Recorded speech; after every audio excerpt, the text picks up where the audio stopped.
there hasn't been like a legitimate blizzard, unless I'm out of the loop here, since like '04. That's probably a lie, but the biggest one that I remember was in '04. But if you're from Rhode Island and you're in the area, everyone tells you about '78. That blizzard of '78.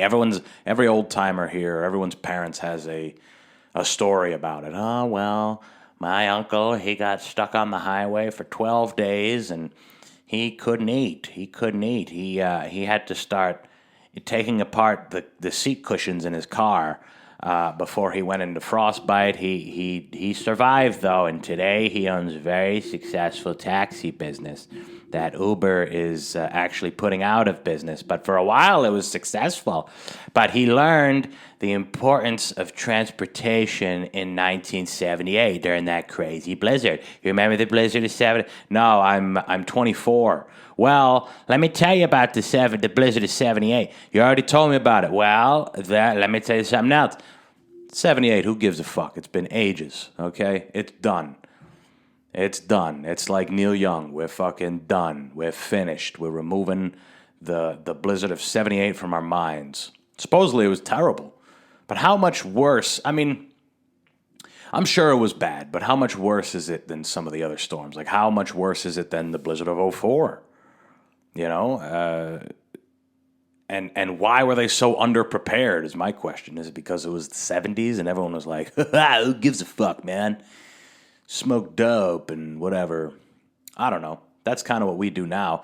I rewatched this Woodstock documentary. It gets me every time, man. I am fucking vehemently infatuated with that moment in time because I'm jealous. If I had a time machine, the one thing I would do, and that would fuck everything up, the butterfly effect, whatever, I would go to Woodstock. I've actually said that if I could go back in time, I would trade the opportunity to be 24 years old now to be 24 years old in 1969 so that I could go to Woodstock.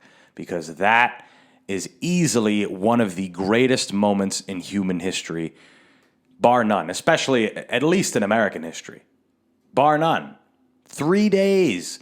Completely underprepared. Yes, disasters, medical emergencies, terrible stuff happened, but phenomenal stuff happened too. Very, very, very good things happened.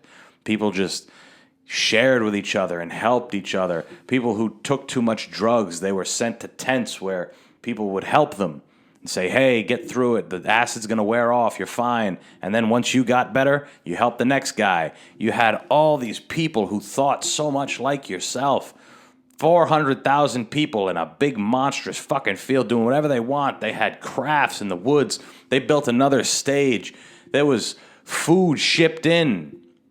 The U.S. military sent in, instead of sending in the troops and the National Guard and all this shit, like the guy who wanted to, I don't remember who it was at the time, but like the guy who wanted to do that shit, a really militant right-wing, we gotta get these hippies out of.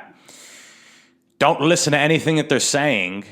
Don't listen to the words that they're saying, and maybe they,